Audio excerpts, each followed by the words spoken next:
இந்த வாரம் நம்ம எங்க வந்திருக்கிறோம் அப்படின்னு பாத்தீங்கன்னா ஃப்ரைடே மார்க்கெட்டான பல்லாவரம் தான் வந்திருக்கிறோம். இந்த வாரம் கொஞ்சம் மழை அதிகமா இருந்ததுனால பெரும்பாலான கடைகள் இல்லை. இருந்தாலும் நமக்கு ஏதாவது பொருள் இருக்குமா அப்படின்றத பார்த்து ஒரு 2 ஃபோன் மட்டும் வாங்கியிருக்கிறேன். அது என்ன ஃபோனு அப்படிங்கிறத இந்த வீடியோவோட இடையில நான் சொல்றேன் உங்கள்கிட்ட. அது போக நிறைய சப்ஸ்கிரைபர் நம்மள்ட்ட கேமரா கேட்டாங்க. அதுக்காக வேண்டிதான் இந்த வாரம் நான் பார்க்கறதுக்கு வந்திருந்தேன்.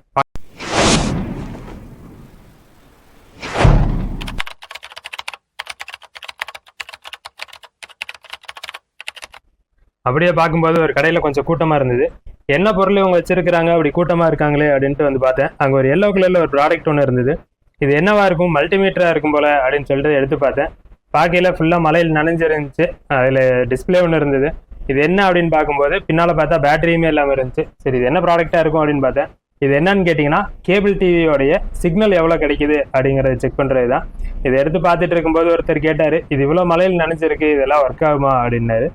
இந்த மாதிரி ப்ராடக்ட்டுங்களை பொறுத்தளவுக்கு எப்படின்னு கேட்டிங்கன்னா ரஃப் யூஸில் இருக்கிற பொருள் தான். அதனால இது மலையில் இருந்தாலும் தண்ணியில் இருந்தாலும் வேலை பார்க்கும். அதுக்குன்னு ஃபுல்லாக நனைஞ்சிருந்தா வேலை பார்க்குமா அப்படின்னு கேட்டிங்கன்னா அது எனக்கு சரியாக தெரியல. அப்புறம் அங்கேயே செட்டப் பாக்ஸ் எல்லாம் இருந்தது. இன்னொரு கீபோர்டு ஒன்று இருந்தது. இது வந்து வீடியோ எடிட்டிங் கீபோர்டு. நமக்கு அது தேவைப்படாது. ஏன்னு கேட்டிங்கன்னா நம்மள்ட்ட லேப்டாப் இருக்கிறதுனால நான் அதை பெருசாக ஒன்று இன்ட்ரெஸ்ட் காட்டல. அந்த கடையை விட்டு நான் வெளியே வரும்போது ஒரு சின்ன பையன் ஒருத்தர் நின்றுருந்தான். யாரா தம்பி அப்படின்னா, நான் உங்களை பார்த்துருக்கேன்னா, நான் உங்க சப்ஸ்கிரைபர்னா அப்படின்னு சொன்னா, உண்மையாக வாடா தம்பி அப்படின்னேன். இல்லைண்ணா நான் இப்போதான் சப்ஸ்கிரைப் பண்ணுறேன் அப்படின்னு சொல்லிட்டு பண்ணான். அவங்க கூட கொஞ்ச நேரம் டைம் ஸ்பெண்ட் பண்ணிட்டு அப்படியே அடுத்த கடைக்கு வந்து பார்க்கும்போது ஒரு டிஜிட்டல் கேமரா ஒன்று இருந்துச்சு. அதில் மெமரி கார்டு வந்து பாதி உள்ளே போய் பாதி போகாமல் இருந்தது. சரி, மெமரி கார்டு நல்லா இருக்குமா அப்படின்னு பார்த்தேன். மெமரி கார்டு அந்த அளவுக்கு ஒன்றும் கண்டிஷன் நல்லா இல்லை. ஏன்னா டேமேஜ் ஆகலை, இருந்தாலும் அந்த ஃபங்கஸ்லாம் ஃபார்ம் ஆகி ஒரு மாதிரி இருந்துச்சு. சரி, ஓகே, இந்த மெமரி கார்டு மாத்திரம் நம்ம இவங்க கிட்ட வாங்கிக்குவோம் அப்படின்னு சொல்லிட்டு கேமரா பார்த்தேன். கேமரா ஒன்றும் நல்லா இல்லை. இன்னொரு கேமரா பார்த்தேன். இந்த கேமராவுமே பேட்டரி கவர் எதுவுமே இல்லாமல் இருந்தது. டிஸ்பிளேயுமே ரொம்ப டேமேஜாக இருந்துச்சு. இவங்க கிட்ட இன்னொரு ரிமோட் ஒன்று இருந்தது. இது என்ன ரிமோட் அப்படின்னு பார்த்தீங்கன்னா எல்ஜி டிவியோட ரிமோட்டு தான். இது வந்து கேமிங்க்கு யூஸ் பண்ணுறதுக்கு ஒரு ரிமோட்டு. இதை வந்து ஜாய்ஸ்டிக்காகவும் நம்ம யூஸ் பண்ணிக்கலாம்.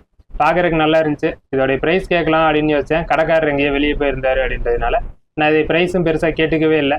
ஏன்னா இந்த மாதிரி ரிமோட் நீங்கள் பெரும்பாலும் யூஸ் பண்ணியிருக்கீங்களா அப்படிங்கிறத எனக்கு கமெண்ட் பண்ணுங்கள். அதே கடையில் பார்க்கும்போது ஒரு வாட்ச் ஒன்று இருந்தது.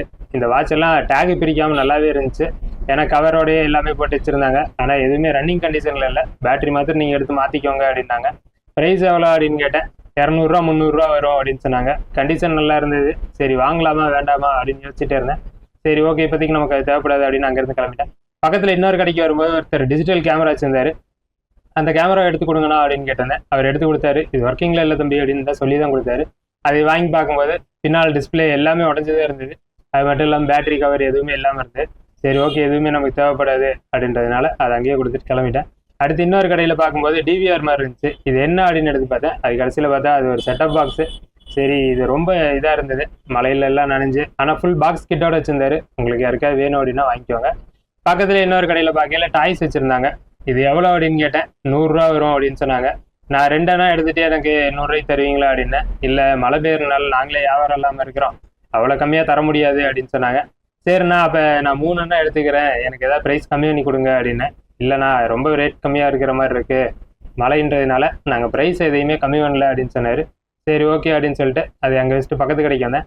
இவங்க கிட்ட இந்த கார் எவ்வளோ அப்படின்னு கேட்டேன். 200 சொன்னாங்க. பார்க்குறதுக்கு பாக்ஸ் நல்லாவே இருந்தது. உங்களுக்கு யாருக்காவது வேணும் அப்படின்னா நீங்கள் போனீங்கன்னா ட்ரை பண்ணி பாருங்க. அடுத்த கடையில் பார்க்கல ஒரு ப்ளூடூத் ஸ்பீக்கர் இருந்துச்சு. இது பார்க்குறதுக்கு நல்லா இருந்த மாதிரி தான் இருந்துச்சு. ஆனால் கவர்லாம் பிரிக்காமல் இருந்தது. ஆனால் ஒர்க் ஆகுமா அப்படின்னு கேட்டேன். தெரியல, நீங்கள் செக் பண்ணி பார்த்துக்கோங்க அப்படின்னாங்க. ரொம்ப மழை பெஞ்சு தண்ணியில் நனைஞ்சிருந்துச்சு. அதனால சரி, இதை எடுத்து நம்ம ரிஸ்க் எடுத்துக்க வேணாம் அப்படின்றதுனால அங்கேயே வச்சுட்டு, ரொம்ப மழைன்ற காரணத்தினால நான் ஒரு குடை வாங்கலாம் அப்படின்னு பார்த்தேன். பார்க்கறதுக்கு நல்லா இருந்தது. ப்ரைஸ் எவ்வளோ அப்படின்னா 150 ரூபா தான் அப்படின்னாரு. சரி, நமக்கு எதாவது பிடிச்ச கலரில் ஏதாவது ஒன்று எடுப்போம் அப்படின்ட்டு பார்த்தேன். பிளாக் வந்து பெரும்பாலும் எல்லோரும் யூஸ் பண்ணுறது தான். அப்புறம் எருமை மாடு வந்துடும் அப்படின்றதுனால அதையும் அங்கேயே வச்சுட்டு ஒரு வயலட் கலர் கூட ஒன்று பார்த்தேன். இது பார்க்குறதுக்கு நல்லா இருந்தது. ஏன்னா நான் வச்சிருக்கிற பேக் கலருமே அதே மாதிரி தான் இருக்கும். சரி, ஓகே, அப்போ நம்ம இதையவே எடுத்துக்கலாம் அப்படின்னு சொல்லிட்டு இந்த கொடையை ஓப்பன் பண்ணி பார்த்தேன். நல்லா இருந்தது. சரி, ஓகே, ப்ரைஸ் ஏதாவது கம்மி பண்ணிங்களாண்ணா அப்படின்னு கேட்டேன். இல்லை தம்பி, கம்மியெல்லாம் கிடையாது, ஒரே ப்ரைஸ் தான், நம்ம ஃபிக்ஸடில் தான் கொடுக்குறோம் அப்படின்னாரு. கொடையோட கண்டிஷனுமே நல்லா இருந்துச்சு. சரி, ஓகே, இப்போதைக்கு நமக்கு இது தேவைதான் அப்படின்றதுனால அதை மட்டும் நாங்கள் வாங்கிட்டு கிளம்பிட்டேன். கொடை வாங்கின நேரம் என்னமோ தெரியல, வந்ததுலேருந்து ஒரே மழையாகவே இருந்தது. சரி, ஓகே, நம்மளும் கொஞ்சம் நேரம் கொடைக்குள்ளே இருந்துப்போம் அப்படின்னு சொல்லிட்டு கொடைக்குள்ளே இருந்தேன். அது மட்டும் இல்லாமல் நான் அந்த டைமில் கேப்பும் போட்டிருந்தேன். சரி, ஓகே, அப்போ கேப்பையாவது கழட்டிட்டு கொடையை மாத்திரம் போட்டுக்கலாம் அப்படின்னு சொல்லிட்டு கொடையை பிடிச்சிட்டு அப்படியே வந்துருந்தேன். வரும்போது பார்த்தேன் ஒரு கடையில் வந்து கொஞ்சம் மொபைல் எல்லாம் வச்சுருந்தாங்க. ஆனால் அந்த மொபைல் மாத்திரம் எடுத்து கொடுங்க அப்படின்னேன். அவர் ஒரு நோக்கியா மொபைல் ஒன்று இருந்துச்சு, அதை எடுத்து கொடுத்தாரு. இது பார்த்தீங்கன்னா ஓப்பன் டைப் மொபைல் தான். பார்க்கறதுக்கு ஃபுல்லாக தண்ணி போய் ஈரத்தில் மிதந்துட்டு இருந்துச்சு. சரி நம்ம என்ன சர்வீஸ் பண்ணி பார்ப்போம், ஏன்னா நம்ம டெக்னீஷியன் தானே அப்படின்றதுனால அந்த தைரியத்தில் இந்த ஃபோனை வாங்கினேன். வாங்கி சுற்றியும் முற்றியும் பார்த்தேன், பார்க்கறதுக்கு கொஞ்சம் நல்லா இருந்துச்சு. அடுத்து அவங்ககிட்ட ஒரு மைக்ரோசாஃப்ட்டில் ஒரு ஃபோன் ஒன்று இருந்துச்சு. அதாவது இது மைக்ரோ மேக்ஸு. ஃபஸ்ட்டு வந்து மைக்ரோசாஃப்ட்னு இருந்தது, அதுக்கப்புறம் மைக்ரோ மேக்ஸாக மாற்றிட்டாங்க. அதில் பார்த்தீங்கன்னா இது முன்னாடி இருக்கிற அந்த பட்டன்லாம் சென்சாரில் இருக்கும், டச்சு மாதிரி இருக்கும். அப்போது இது வந்து ஒரு ஸ்லைடாக இல்லை ஃப்ளிப்பாக எப்படி சொல்கிறதுனே தெரியாது.